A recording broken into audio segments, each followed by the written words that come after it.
Malaki din tulong po sa pang gastos pang araw.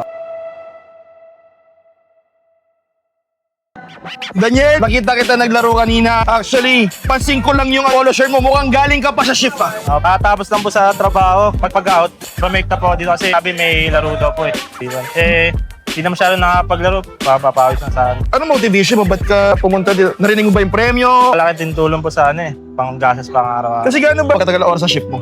Ang trabaho po kasi namin 6 to 3 po. Kunyari, mataas po na maaga. Makapag-remit na po, pwede na po kami. Tapos mag-out na lang po. Isipin nyo guys, galing pa sa trabaho, para lang sa basketball, para sa 1v1, yes, totoo kasama yung premyo. Pero hindi naman ibibigay kasi yung premyo ng basta-basta eh. Kumbaga, paghihirapan mo pa. Pagod galing sa trabaho, makikipagbakbakan pa sa mga ilang kalaban dito sa 1v1 King of the Islands. Anong background mo? Higa akong bato po talaga ako. Doon po talaga ako pinanganak. May asawa at anak na rin. Okay naman po. Nakaka-survive naman. Sobrang sakit. Bulsa ng gasolina. No choice po eh. JNT driver si kuya, natatawid niya yung pamilya niya. Pero di ba, a chance to win 15,000 pesos para makatulong sa pamilya niya. Malaking bagay. Kumusta ang 1v1? Anong pakiramdam? Nakasali ka sa event? Masaya po kasi lalaro mo yung gusto mo yung show talaga mula bata. Shoutout na lang po sa si JNT Express sa pamilya ko. Shoutout sa pamilya niya. I'm hoping, Daniel, manalo ka. Hilugang bola, alam naman natin, hindi magiging madali. Pero I'm hoping manalo ka.